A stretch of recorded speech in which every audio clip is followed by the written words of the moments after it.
الله الرحمن الرحيم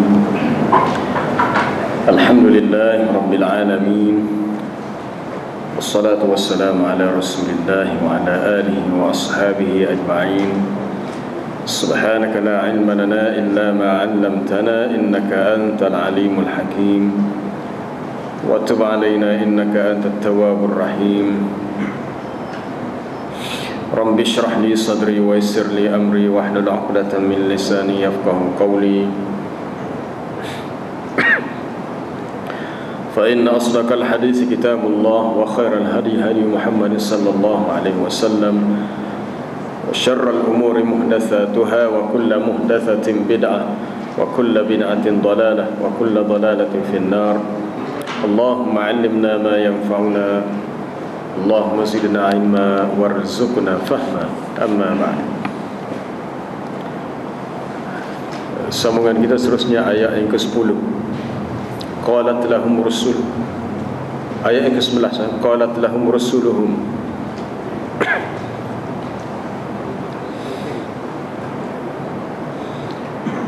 A'udzu billahi minasy syaithanir rajim.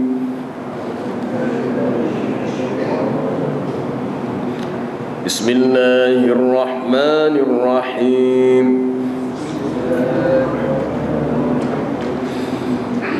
Qalat lahum rusuluhum in nahnu illa basharun mithlukum walakinna Allaha yamunnu ala man yasha'u min ibadihi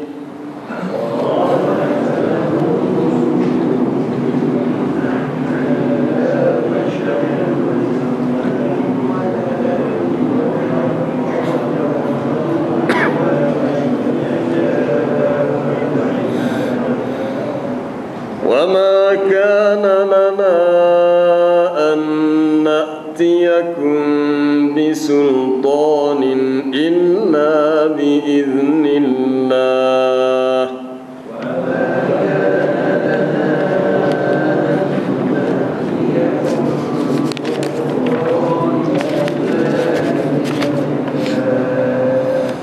وعلى الله فليتوكل وعلى الله فليتوكل المؤمنون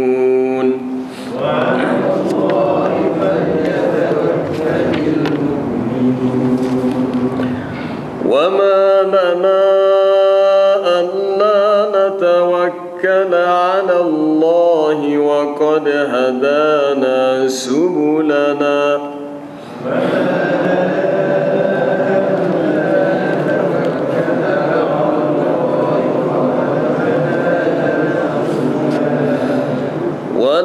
ولنصبرن على ما آذيتمونا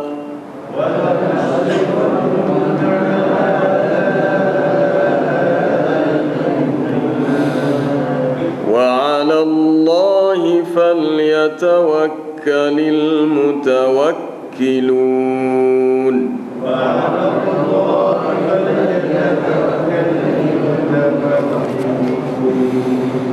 وقال الذين كفروا لرسلهم لنخرجنكم من أرضنا أو لتعودن في ملتنا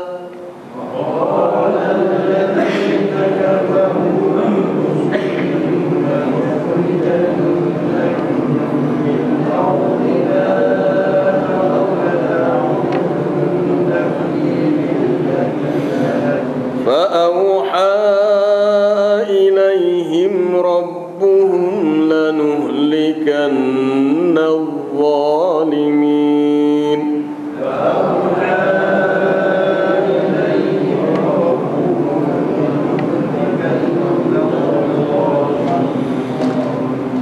ولنسكننكم الأرض من بعدهم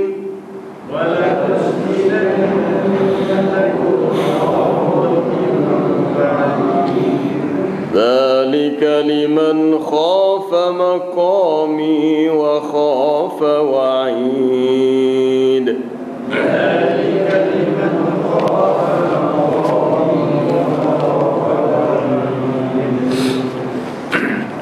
قالت لهم رسولهم إن نحن إلا بشر مثلكم.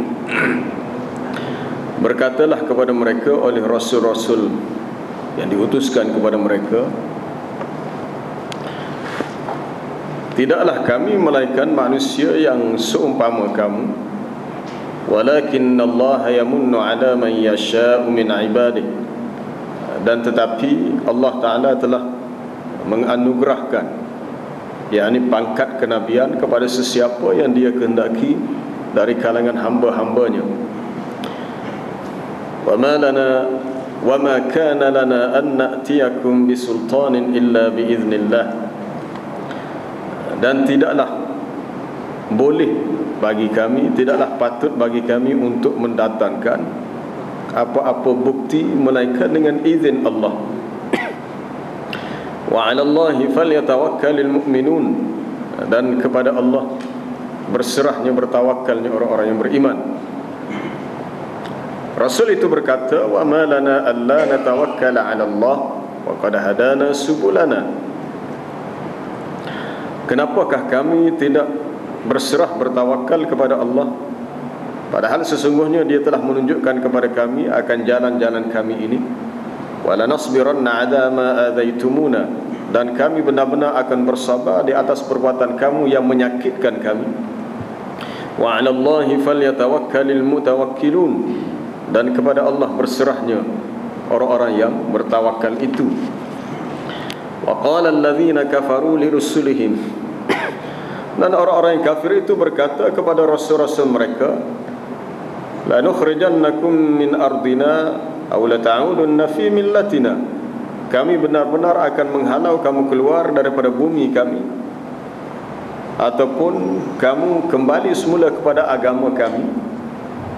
Fa'auha ilaihim rabbuhum lanuhlikanna adh-dhalimin, maka Tuhan mewahyukan kepada mereka itu, yakni kepada para rasul, bahawa kami akan benar-benar membinasakan orang-orang yang zalim. Wa lanuskinannakumul arda min ba'dihim, dan kami akan menempatkan kamu untuk menjadi penguasa orang yang tinggal di bumi ini selepas mereka dibinasakan. Maka yang demikian itu adalah bagi sesiapa yang takut kepada maqami, kedudukanku, yang takut kepada hari di mana manusia berdiri menghadapku, kata Allah, dan takut kepada wa'idi, ancamanku, janji burukku.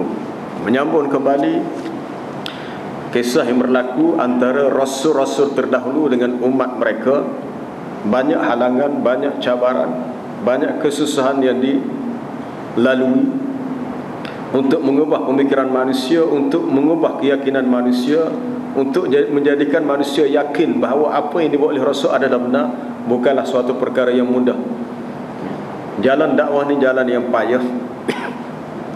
Orang-orang yang dipilih oleh Allah Ta'ala untuk menjadi utusannya adalah orang-orang yang terpilih. Orang-orang yang dipilih adalah orang-orang yang terpilih. Allahu yastafi minal malaikati rusulan wa minan nas, sesungguhnya Allah Ta'ala memilih dari kalangan malaikat sebagai utusannya, rasulnya, dan juga di kalangan manusia sebagai utusannya. Pangkat ar-risalah, menjadi rasul dan menjadi nabi, ini suatu pangkat yang bukan diperolehi dengan usaha manusia, tetapi adalah suatu kedudukan yang Allah Ta'ala berikan kepada manusia. Tetapi mereka yang dipilih ini mempunyai kelebihan tertentu, walaupun dari sudut yang lain ada persamaan. Maka Rasul itu menjawab bahawasanya kami tidak lain dan tidak bukan hanyalah manusia yang sama seperti kamu, dari sudut insaniyah, sifat basyariah, sifat kemanusiaan. Maka kami adalah sama dengan kamu. Kami serupa dengan kamu dari sudut seperti na'kulu wa nashrabu, kami makan, kami minum, wa nanamu wa namshi fil aswaq, kami juga tidur, kami berjalan di pasar-pasar, wa nabhathu 'anir rizqi, kami juga mencari rezeki. Orang yang menjadi rasul bukan bermakna dia tidak bekerja, dia bekerja juga. Mana dari sudut pekerjaan, dari sudut berjalan pergi ke pasar, dari sudut tidur, makan, minum, berkahwin, berumah tangga, mereka adalah manusia yang seperti orang lain. Walaqad arsalna rusulan min qablika wa ja'alna lahum azwajan wa dhurriyyah. Sesungguhnya telah kami utuskan sebelummu ya Muhammad beberapa orang rasul, dan kami jadikan untuk mereka isteri-isteri dan zuriat. Maknanya rasul pun ada keinginan untuk hidup berkeluarga dan memilih pasangan serta memiliki zuriat. Dalam ayat awal surah Al-Furqan, orang-orang kafir berkata, mali wa qala ar-rasul ma li had wa qala alladhina kafaru ma li hadha ar-rasul ya'kulu at-ta'ama wa yamshi fil aswaq. Orang-orang kafir berkata, kenapakah rasul ini adalah manusia yang makan makanan dan juga berjalan di pasar-pasar. Mungkin mereka ingat bila rasul kan tidak perlu kepada makan dan tidak perlu pergi kedai. Laula unzila ilaihi malakun fayakuna ma'ahu nadhira. Kenapakah tidak diturunkan bersama dengan rasul itu seorang malaikat, satu malaikat yang bertindak sebagai nazir, pemberi peringatan. Tidak mungkin bagi Allah Ta'ala untuk menurunkan malaikat, sebab malaikat sifat dia tidak sama dengan manusia. Sifat malaikat ni dia lebih kepada, kalau manusia degil dia akan hukum tu, tetapi adapun rasul yang diutuskan di kalangan manusia, dia lebih dekat kepada sifat-sifat insaniah, sifat kemanusiaan.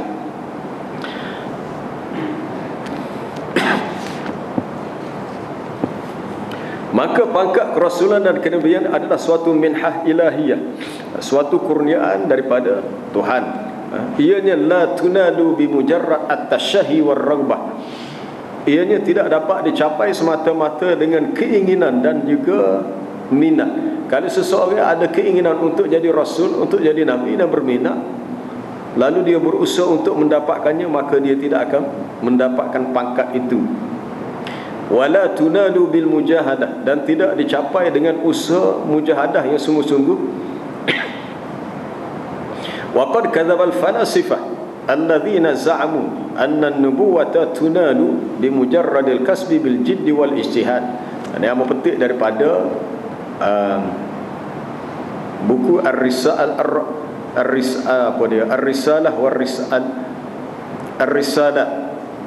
oleh Dr. Umar Sulaiman Al-Ashqar.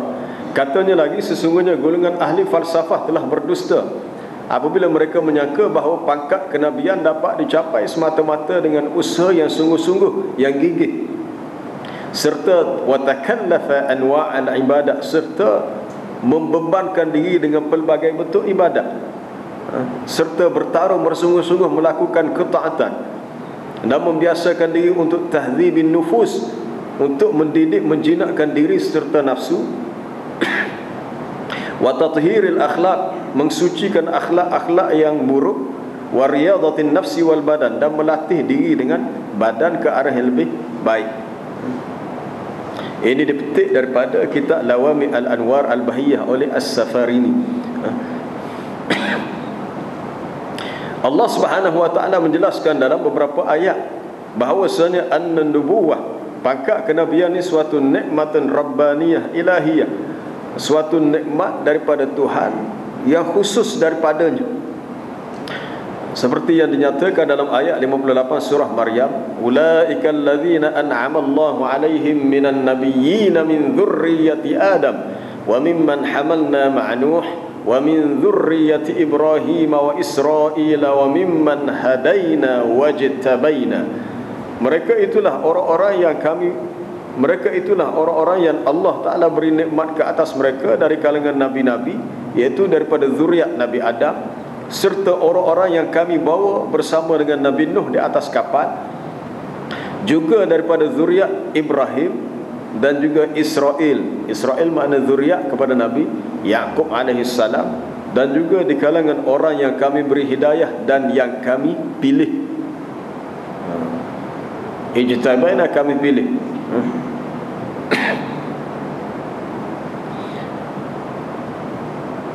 Allah Ta'ala menceritakan kata-kata Nabi Yaqub kepada anaknya Yusuf alaihi wassalam, wa kadzalika yajtabika rabbuka. Ayat ke-6 surah Yusuf, dan demikianlah Tuhanmu telah memilihmu. Atau sebagaimana Allah Ta'ala menyatakan kepada Nabi Musa alaihissalam, inni istafaituka 'alan nasi bi risalati wa bi kalami. Sesungguhnya aku telah memilih engkau wahai Musa berbanding manusia yang lain, untuk aku berikan kepada kamu risalah, tugas dakwah, tugas menyampaikan agama ini kepada manusia, dan juga diberi perkhususan dengan kalami, kamu dapat berkata-kata denganku secara langsung. Seorang lelaki di zaman jahiliah bernama Umayyah bin Abi Salt begitu tamak sekali, begitu berkeinginan sekali fi an yakuna nabi hadhihi ummah, untuk menjadi nabi bagi umat ini.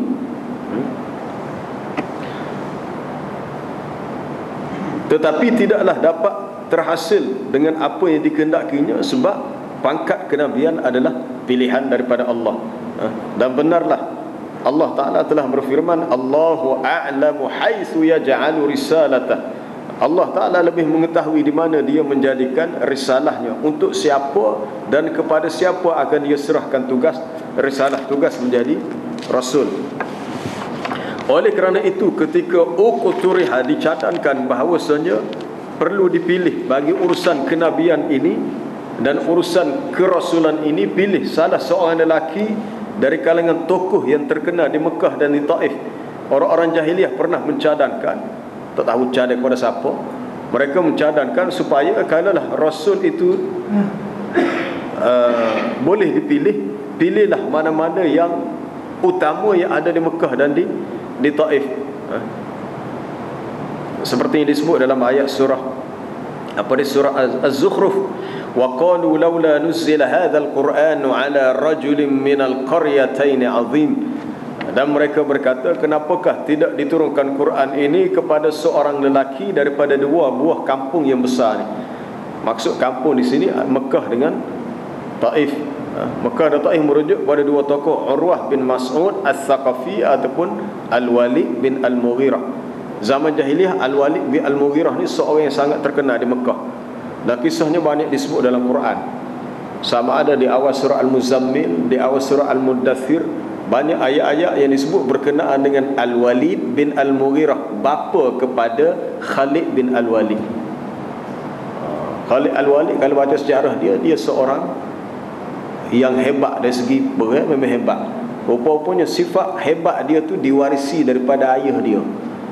Ayah dia Al-Walid bin Al-Mughirah ni asalnya anak luar nikah. Kisah tu banyak disebut oleh ulama-ulama tafsir ketika mentafsirkan ayat di awal surah Al-Qalam.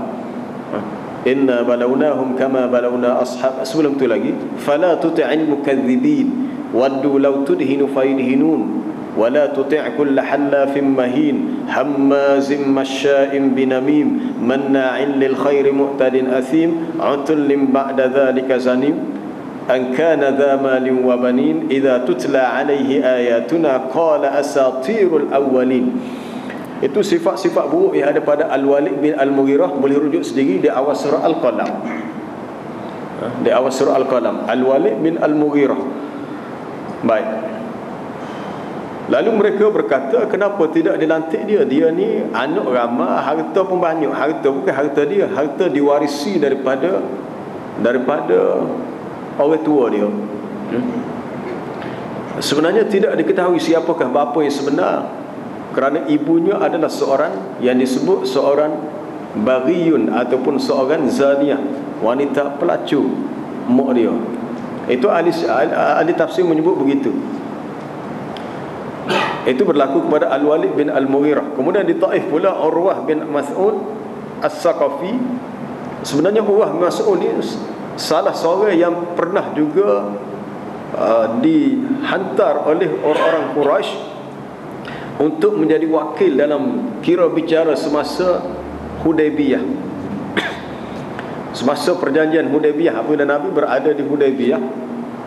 Hudaybiyah ada lebih kurang berapa? 2 marhalah untuk masuk ke Mekah. Maka rombongan Nabi SAW, para sahabat, untuk masuk ke Mekah bagi tujuan buat umrah ditahan. Lalu orang-orang Quraisy hantar wakil. Yang pertama dihantar Budail bin Waraqah Al-Khuzai. Setelah berbuat perbincangan tak puas hati, klik semula. Atas yang kedua, Urwah bin Mas'ud As-Saqafi. Ahli sejarah menyebut ketika Urwah bin Mas'ud As-Saqafi berada di Hudaybiyah, dia melihat betapa para sahabat sangat menghormati dan sangat memuliakan Nabi sallallahu alaihi wasallam, seakan-akan katanya seperti yang dilakukan oleh bangsa Parsi kepada raja Kisra mereka, ataupun bangsa Rom kepada raja Kaisar mereka, ataupun rakyat Habsyah menghormati raja Najasyi mereka.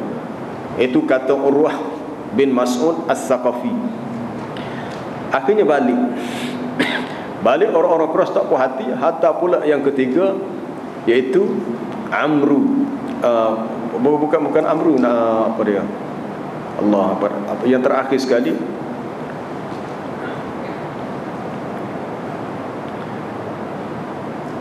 Urwah ni salah seorang yang dihantar untuk tahap yang kedua. Tapi oleh kerana dia ni adalah tokoh yang terkenal, tetapi bukan bermakna bila terkenal dah hebat dia layak untuk menjadi rasul. Ini adalah hak mutlak Allah Ta'ala yang tidak ada campur tangan manusia untuk minta supaya Allah Ta'ala pilih orang ni, pilih orang ni. Sebab itulah kenapa Fir'aun menolak dakwah Nabi Musa, kerana dia mengatakan, am ana khairum min hadzal ladzi huwa mahinun wa la yakadu yubin. Tidakkah aku ni lebih baik atau dia lebih baik, padahal dia ni seorang yang mahin, hina. Aku nak ikut dia dulu, aku yang besarkan dia dalam istanaku. Dan kata-katanya hampir-hampir tidak difahami, sebab Nabi Musa AS tidak boleh berkata dengan fasih, disebabkan lidahnya pernah, masa kecil dia pernah makan api. Diuji, ada sejarah dia makan api, menyebabkan dia tidak boleh berkata-kata dengan baik. Dan ketika dia diminta untuk pergi ke istana Fir'aun, lalu dia berkata, Rabbi syrah li sadri wa yassir li amri wahlul 'uqdatam min lisani. Cabutlah, rungkaikanlah ikatan daripada lidah. Itu doa Nabi Musa.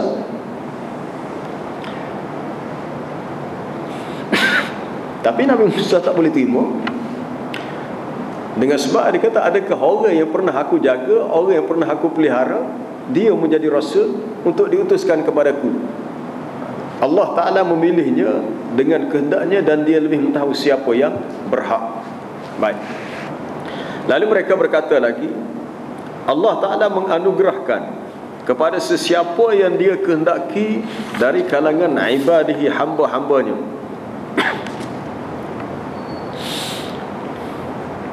وَمَا كَانَ لَنَا أَن نَأْتِيَكُمْ بِسُلْطَانٍ إِلَّا بِإِذْنِ اللَّهِ.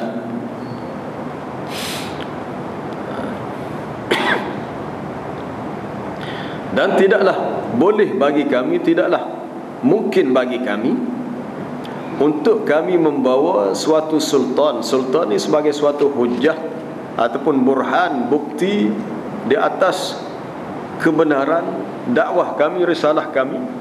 Memang kami benar, tetapi untuk kami bawa bukti, itu bukan kuasa kami. Kalau Allah Ta'ala izinkan, maka kami boleh buat.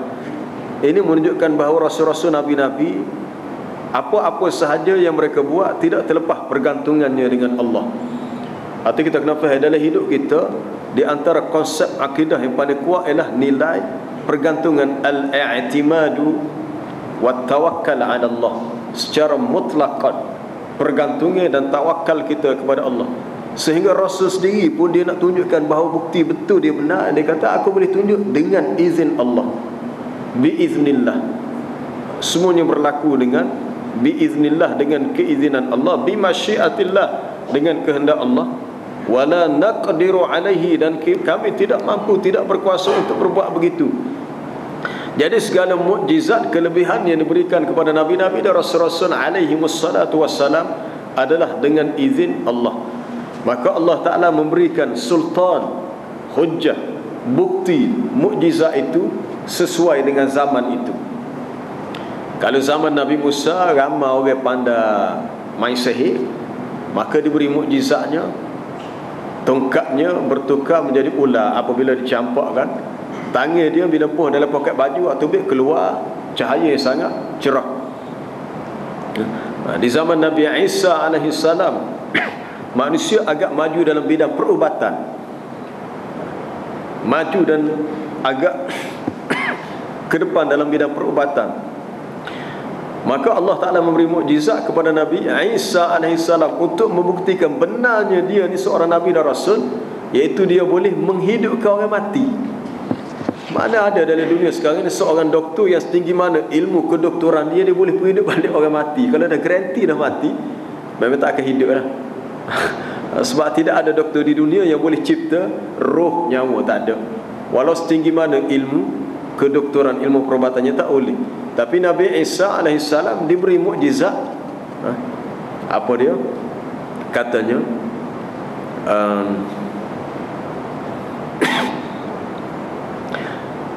anni akhluqu lakum min at-tini ka hay'ati at-tayri fa anfukhu fihi fayakunu tayran bi iznillah.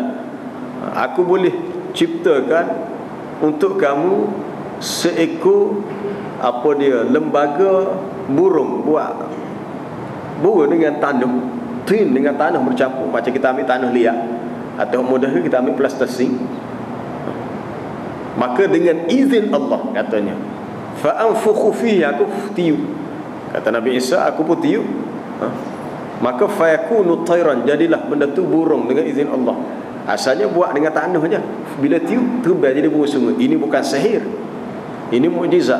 Wa ubri'ul akmaha, dan aku boleh menyembuhkan orang yang buta. Al-akmah maknanya al-a'ma, orang yang buta boleh celak kembali. Wal amras, orang yang berpenyakit sapak, kulit tidak serasi dia punya tona warna kulit. Wa uhyil mauta biiznillah, dan aku boleh menghidupkan orang yang mati dengan izin Allah. Setakat yang hamba tahu, dalam banyak-banyak mukjizat yang Allah Ta'ala nyatakan secara jelas, izin itu hanyalah mukjizat pada Nabi Isa. Walaupun mukjizat lain berlaku dengan keizinan Allah Ta'ala juga, cuma dari segi lafaznya, dari segi lafaz ayat boleh rujuk dalam surah Ali Imran, termasuk dalam surah An-Nisa, dalam surah Al-Ma'idah. Dalam surah Al-Ma'idah Allah Ta'ala menyatakan berulang kali,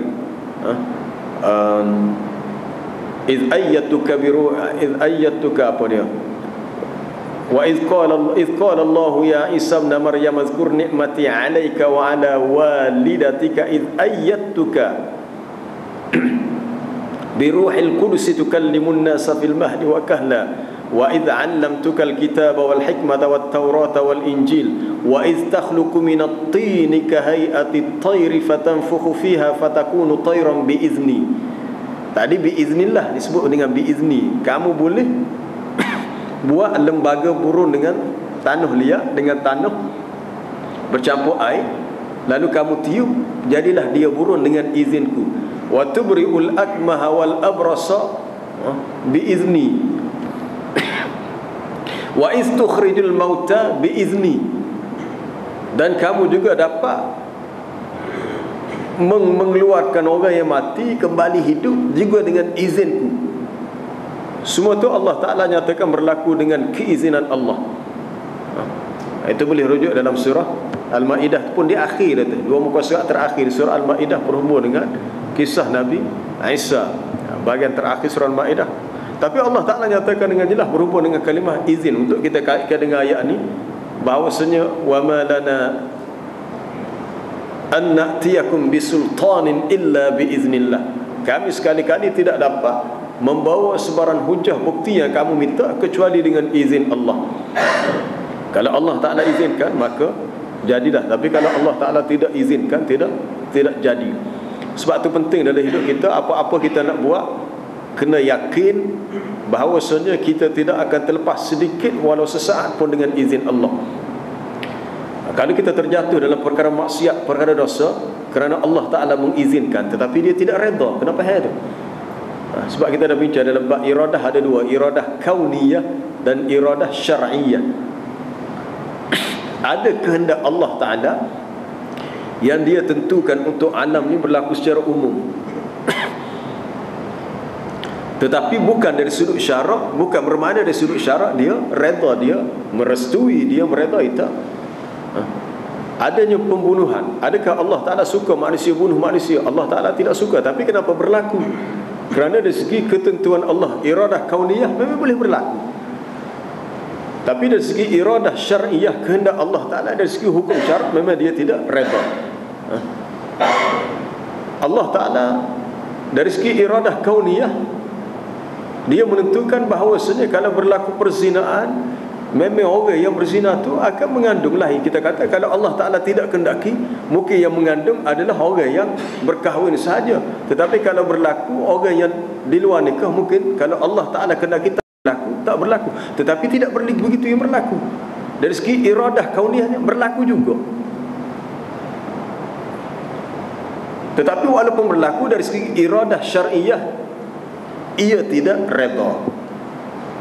Bila tidak redha, maka berlaku hukum yang disebut ada yang halal, ada yang haram, ada yang dosa dan ada yang pahala.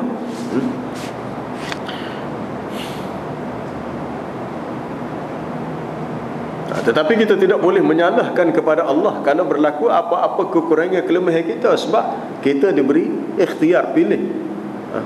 Tetapi kalau kita terjatuh dalam perkara yang salah, maka kita perlu mengikutinya dengan rasa menyesal, dengan rasa mahu bertaubat, dan untuk al-inabah ila Allah, untuk kembali kepada Allah dengan membanyakkan amalan-amalan baik.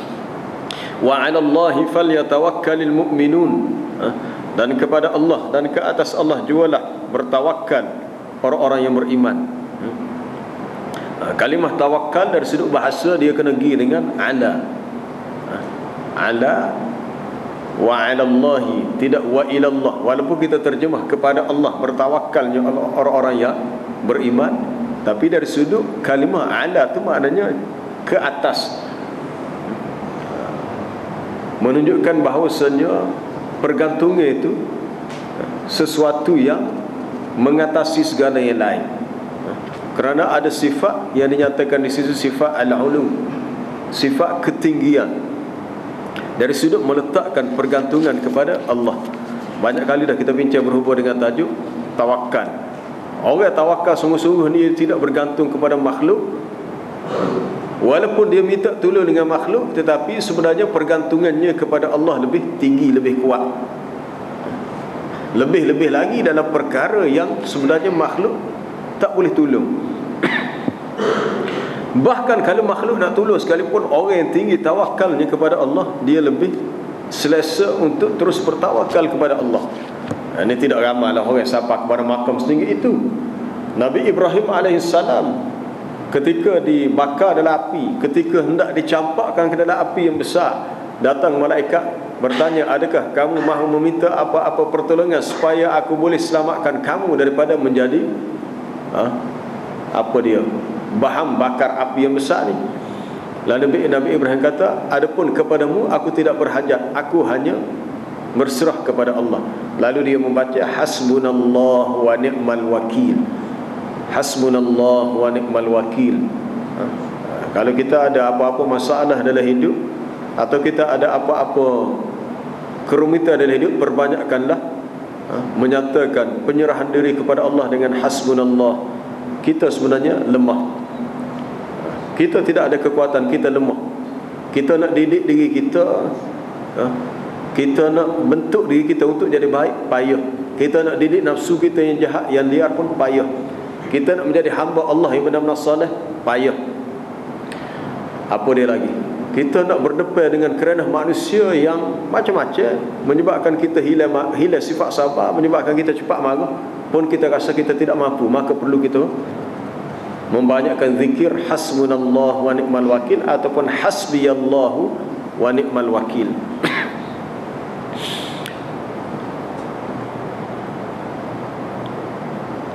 Sebab itu biasanya waktu pagi di antara wirid yang diamalkan oleh Nabi sallallahu alaihi wasallam ialah ayat di akhir surah At-Taubah. Laqad ja'akum rasulun min anfusikum azizun 'alaihi ma 'anittum harisun 'alaikum bil mu'minina raufur rahim fa in tawallaw faqul hasbiyallah la ilaha illa huwa 'alaihi tawakkaltu wa huwa rabbul 'arsyil 'azim. Hasbiyallahu la ilaha illa huwa 'alaihi tawakkaltu. Cukuplah Allah Ta'ala itu untukku, tidak ada Tuhan melainkan Dia. dan kepadanya lah aku bertawakal. Jadi kalimah hasbiyallah dia akan mari sekali dengan tawakal. Hasbiyallahu la ilaha illa huwa alaihi tawakkalt wa huwa rabbul arsyil azim. Apabila kita berdoa sebenarnya sangat-sangat digalakkan kita memasukkan doa as-sana, doa pujian. Kerana Allah Ta'ala suka ianya dipuji. Allah Ta'ala suka ianya dipuji. Kita memulakan Fatihah, kita baca Alhamdulillah, segala puji bagi Allah. Sehingga kan kali kita makan nasi, kita makan apa saja makanan, lepas kita makan kita merasa nikmat, kenyang, sedapnya makanan, kita memuji Allah. Alhamdulillahilladzi at'amani hadha at-ta'am min ghairi haulin minni wala quwwah. InsyaAllah diampunkan dosa. Dengan sebab kita memuji Allah, sebab lepas kita makan, kita minum, dosa kita diampunkan. Alhamdulillahilladzi saqani hadha asy-syarab min ghairi haulin minni wala quwwah. Segala puji bagi Allah yang telah memberi minum kepada aku dengan minuman ini, padahal tidak ada upaya dan kekuatan untukku kecuali dengan pertolongan Allah. Nescaya orang membaca doa itu diampunkan dosanya oleh Allah, kerana Allah Ta'ala suka ianya dipuji. Itu kita kena faham, ya. Maka hendaklah sentiasa kita memuji Allah Ta'ala, sebab pujian itu tidak segala puji-pujian itu hanya layak bagi Allah. Sebab tu setiap amalan, setiap doa, setiap apa kita kena mulakan dengan Alhamdulillah. Nabi SAW dalam apa sahaja urusannya dia sentiasa memuji Allah. Kalau datang kepadanya urusan kebaikan, maka dia berkata Alhamdulillahilladzi bi ni'matihi tatimmus salihat. Segala puji bagi Allah yang dengan sebab nikmatnya sempurna segala amalan-amalan yang soleh. Tapi kalau datang kepadanya perkara-perkara yang tidak disukai, masih lagi dia memuji Allah. Alhamdulillah ala kulli hal. Alhamdulillah ala kulli hal. Segala puji bagi Allah dalam semua keadaan. Walaupun dapat kesusahan pun masih menyebut Alhamdulillah. Kita kalau dapat susah, kita sebut Alhamdulillah. Orang dengar kata tak betul ini. Biasanya tidak menyebut Alhamdulillah. Pernah hamba sebut sebelum ini dalam hadis berhubungan dengan seorang hamba yang memuji Allah Ta'ala ketika mendengar ataupun ketika mendapat berita bahawa anaknya yang masih kecil sudah meninggal dunia. Tapi dia boleh sabar dan redha dengan ujian kematian anaknya, lalu dia memuji Allah. Apabila dia memuji Allah Ta'ala, maka Allah Ta'ala berkata kepada malaikatnya, Ibnu li'amdi baitan fil jannah wa sammuhu baital hamdi. Binalah untuk hambaku ini sebuah kediaman, sebuah rumah dalam syurga, dan namakan ia sebagai rumah pujian. Dengan sebab puji Allah Ta'ala ketika mendapat musibah, dapat sebuah rumah dalam syurga. Sebab kita dalam syurga, saya rasa rumah kita bukan sebutir, banyak. Kalau orang kaya sekarang ni boleh buat rumah banyak. Mungkin rumah di Kuala Lumpur ada, masa nak pergi ke Pulau Pinang ada di rumah. Mungkin rasa nak pergi makan angin Hong Kong, di Hong Kong ada rumah dia. Orang terlalu kaya. Tapi dunia ni payah sendirilah. Sebanyak mana harta kita, rumah kita, sampai masa kita masuk dalam kubur tinggal habis. Tapi dalam syurga di akhirat nanti kita akan memiliki banyak kediaman, banyak rumah, hasil daripada amalan kita, termasuk apabila kita banyak memuji Allah. Alhamdulillah, summa alhamdulillah. Baik, kita sambung balik. Lalu mereka terus berkata, wa ma lana alla natawakkala 'ala Allah. Kenapakah kita, apa halnya kita? Ma lana, kita akan jumpa uslub ni sama dengan ayat-ayat sebelumnya. Sebenarnya dia mari ma lana ni, apa pasalnya kita, apa halnya kita. Dia tidak mari dengan dalam bentuk bertanya limadza nahnu la natawakkal 'ala Allah. Kenapakah kita tidak bertawakal kepada Allah? Tapi dia kata wa ma lana, apa hal, apa pasal? Apakah alasan untuk kita tidak bertawakal kepada Allah? Cuma perhati, bila kita belajar tafsir ni, kita kena faham kedudukan uslub tu untuk kita buat perbandingan dengan ayat-ayat lain. Dan kenapa tidak mari dalam bentuk contohnya limaza, kenapa, ataupun adatul istifham yang lain-lain. Adatul istifham yang sesuai untuk dimasukkan yang lain-lain, kaifa ke tidak limaza, tapi malana. Supaya dalam cerita Habibun Najjar dalam surah Yasin tu, Bila kaum dia tidak boleh terima nasihat dia, lagi akhirnya dia berkata, wa mali la a'budul ladzi fatarani wa ilaihi turja'un. Apa halnya, apa pasalnya aku sendiri tidak boleh sembah Tuhan yang telah menciptakan aku? Dia tak kata limadza ana la a'budu man khalaqani ataupun allazi khalaqani. Kenapa aku tidak sembah Tuhan yang ciptakan aku? Tapi dia mari dengan maliyala, sama dengan ni, wa malana. Apa hal, apa pasal? Kalau kita nak terjemah boleh terjemah, tapi kalau kita nak faham dari segi comelnya susunan bahasa tu, kalau tak ngaji bahasa Arab kita tidak, orang kata tidak ada sentuhan itu, tak ada. Kena ngaji bahasa Arab baru kita boleh rasa sentuhan ketinggian bahasa, susunan uslub bahasa Quran. Wa ma lana alla natawakkala 'ala Allah. Apa hal kami tidak boleh bertawakal padahal Allah Taala dialah yang telah hadana subulana, telah menunjukkan kepada kami jalan-jalan kami ini. Segala jalan kebaikan, jalan menuju kepada Allah. Jalan itu bukan jalan kita, jalan itu adalah jalan Allah. Allah Ta'ala beri hidayah, beri petunjuk. Maka selayaknya kita bersyukur dan sepatutnya kita bertawakal kepada Allah, berserah, sebab semuanya daripada Dia. Kita ni tak ada apa. Kita tidak memiliki apa-apa. Apa yang ada pada kita adalah daripadanya. Di samping tadi kalau Abu sebut kita membanyakkan zikir hasbiyallah, selagi kita membanyakkan kalimah al-istirja'u, inna lillahi wa inna ilaihi raji'un. Kadang-kadang mungkin kita tidak sedar, kita sembang-sembang dengan kawan-kawan kita, kita telah mengumpat orang lain buat dosa. Kita tak cukup dengan istighfar, kita membaca inna lillahi wa inna ilaihi raji'un. Kenapa kita sampai terjatuh dalam perkara yang dosa, perkara yang dikira sebagai dosa, lalu kita menyebut kalimah al-istirja'u, inna lillahi, kita ni adalah milik Allah, wa inna ilaihi raji'un, kita akan kembali kepadanya. Kenapa kita berbuat dosa padahal kita bukan milik kita, kita adalah milik Allah. Tidak ada apa-apa pun yang ada pada kita kecuali semuanya daripadanya. Inilah ujian dalam kehidupan, ujian sangat berat. Kalau kita menghayatinya adalah sangat patut kita mempunyai rasa malu, tapi kita sebenarnya kalau kita fikir kita ni orang tak tahu malu. Mengakulah sebenarnya kita ni orang tidak tahu malu kepada Allah. Kata seorang tokoh sufi yang terkenal di zaman as-salaf, Syekh Junaid Al-Baghdadi rahimahullah. Dia menyebut, dia kata kalau kita bercakap bab syukur ni, apa dia syukur? Syukur ni maknanya seseorang yang ru'yatul ala wa ru'yatul taqsir. Orang yang melihat kepada nikmat yang Allah Ta'ala berikan kepadanya, dan dia melihat kepada kecuaian, kelemahan dia, lalu timbullah rasa apa tadi, al-haya, bukan syukur, haya, sifat malu. Sifat malu ni dia akan muncul daripada apabila kita melihat banyaknya nikmat Allah, tetapi betapa cuainya, lekanya kita. Dari sudut kita menyempurnakan ibadat, dari sudut perlu kita membanyakkan zikir kepada Allah, tapi kita ni banyak leka, banyak ikut hawa nafsu, banyak ikut dunia, sehingga kita menggunakan nikmat yang Allah Ta'ala beri untuk buat dosa dan maksiat. Itu perlu kita akui kelemahan kita. Tetapi Allah Ta'ala itu sangat luas Rahman, sifat Rahman dan Rahimnya.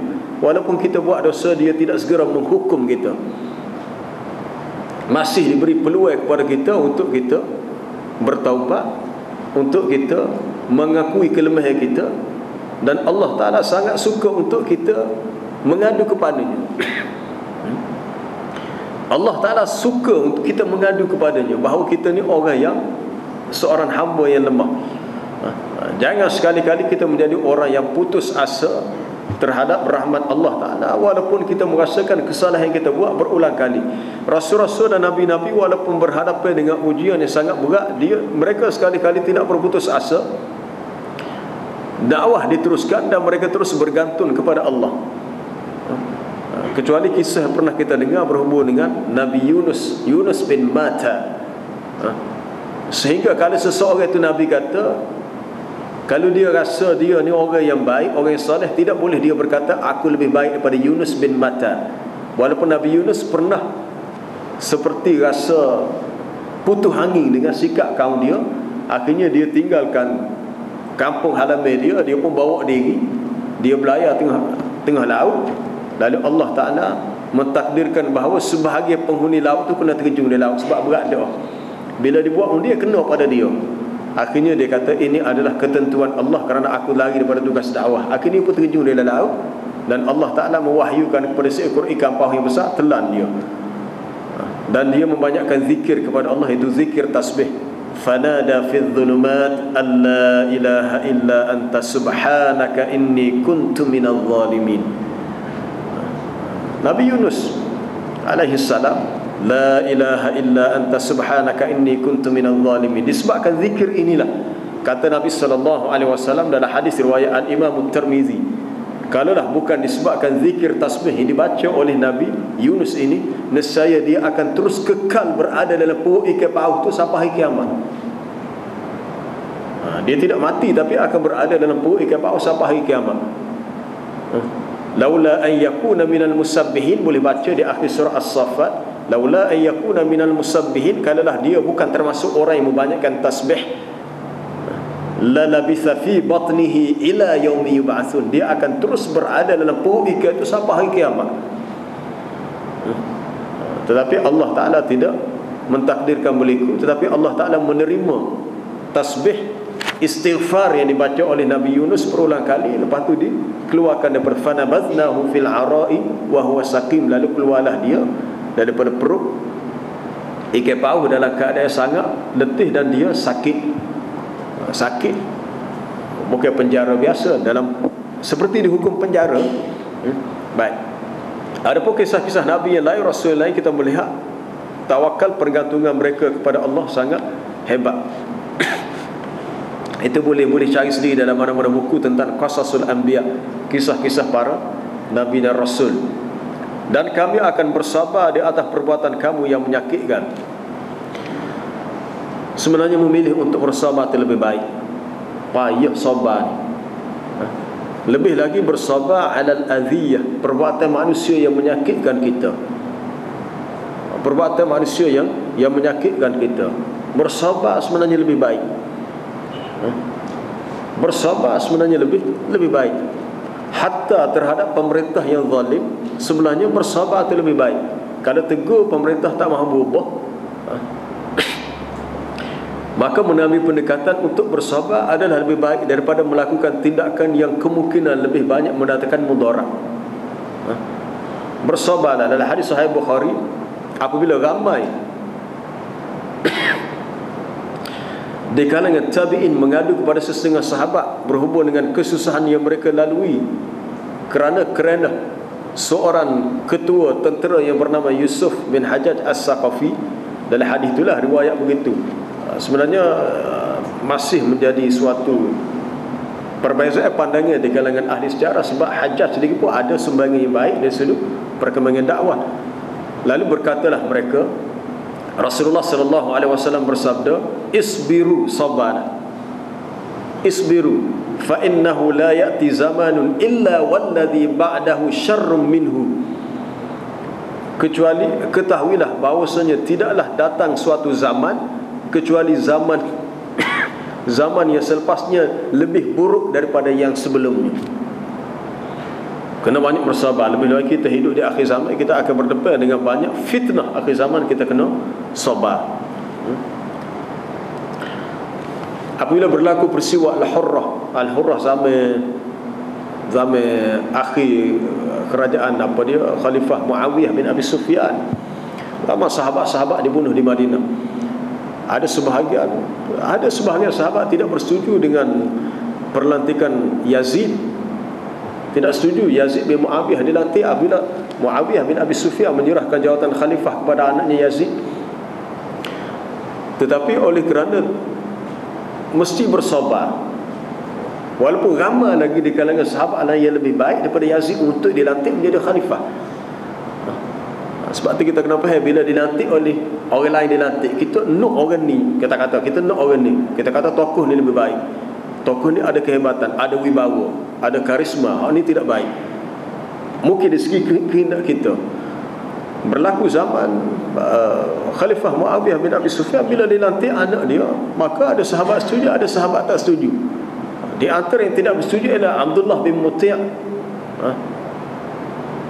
Lalu datanglah Abdullah bin Umar radhiyallahu anhu pergi berjumpa Abdullah bin Muti'. Dia kata, okey, datanglah, silakan, sila duduk. Lalu kata Abdullah bin Umar, aku datang bukan nak duduk, bukan nak minum air rumahmu, aku mari nak beritahu tentang hadis Nabi sallallahu alaihi wasallam, iaitu man khala'a yadan min ta'atin, sesiapa yang menarik tangannya, mencabut tangan daripada memberi ketaatan kepada pemerintahnya, kepada ketua kerajaan yang dipilih, maka dia telah memisahkan diri daripada jemaah.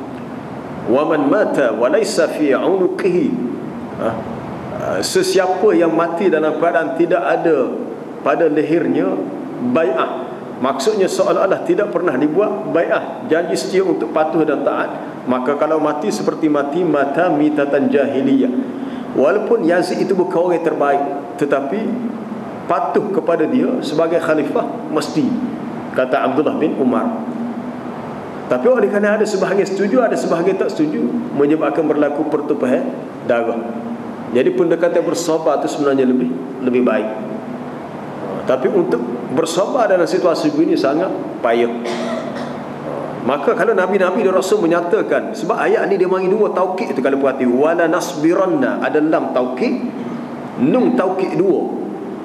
Mereka tidak menyebut wasanas biru, kami akan bersabar, ataupun wasaufa nasbir ala ma adaitumuna, kami nanti akan bersabar. Dia mari dengan taukid, kami sungguh-sungguh benar-benar akan bersabar.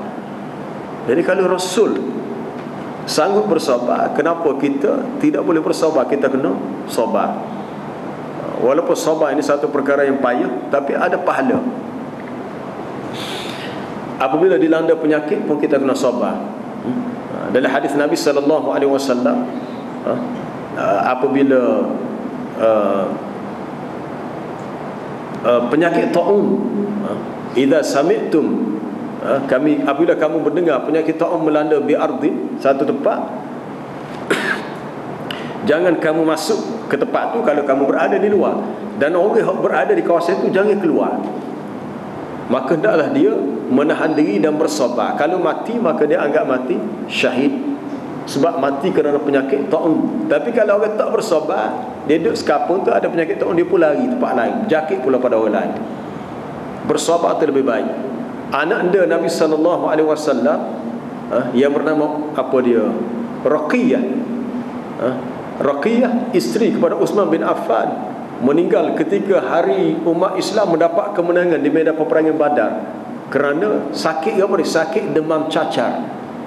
Bukan dia seorang, ramai lagi orang lain yang mati.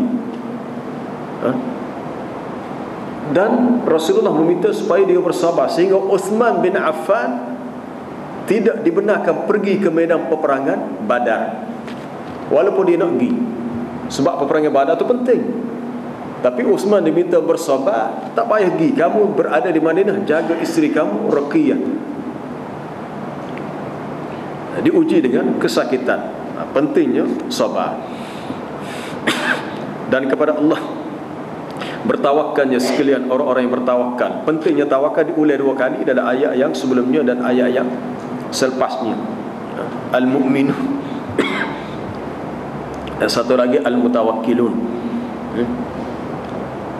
Bila berdepan dengan kesusahan, bertawakallah kepada Allah. Keluar saja daripada rumah, jangan lupa baca doa bismillahi tawakkaltu 'ala Allah. Bismillahi tawakkaltu 'ala Allah. Wala haula wala quwata illa billah.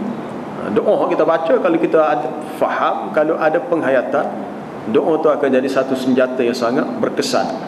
Bismillahi tawakkaltu 'ala Allah. Duk jalan raya dia rasa gerung, apa rasa gerung? 2-3 hari lepas, mana di Bukit Antarabangsa Kuala Lumpur tu, tak tengok dalam YouTube, kereta tu daripada bukit, kata masalah brake kereta tidak berfungsi. Tu menyebabkan kereta lain ditepuh melibatkan 5-6 buah kereta. Dan satu kereta salah seorang penumpang kereta tu, wanitanya siapa kata putus kepala. Bukan dia bawa derah, orang lain tepuh dia. Kereta main daripada bukit. Sebab tu kalau kita apa dia merenungi kedahsyatan peristiwa kemalangan jalan raya, kalau tidak ada pergantungnya kita kepada Allah, kita rasa tak setebik umur. Takut benda tu kena kita beringat dah bawa ada orang lain. Mana jadi masa 2-3 Allah Akbar akan boleh berlaku kemalangan yang tidak disangka-sangka. Tapi orang yang kuat tawakal kepada Allah, dia tidak takut. Kalau ditakdirkan mati, tapi mati dalam keadaan dia ingat kepada Allah, insya-Allah mati dengan husnul khatimah. Sebab tidak ada sesiapa yang boleh menolak daripada berlaku kematian. Wallahu a'lam. Subhanakallah bihamdika asyhadu an la ilaha illa anta astaghfiruka wa atubu ilaik. Wal 'asr innal insana lafi khusr illa alladhina amanu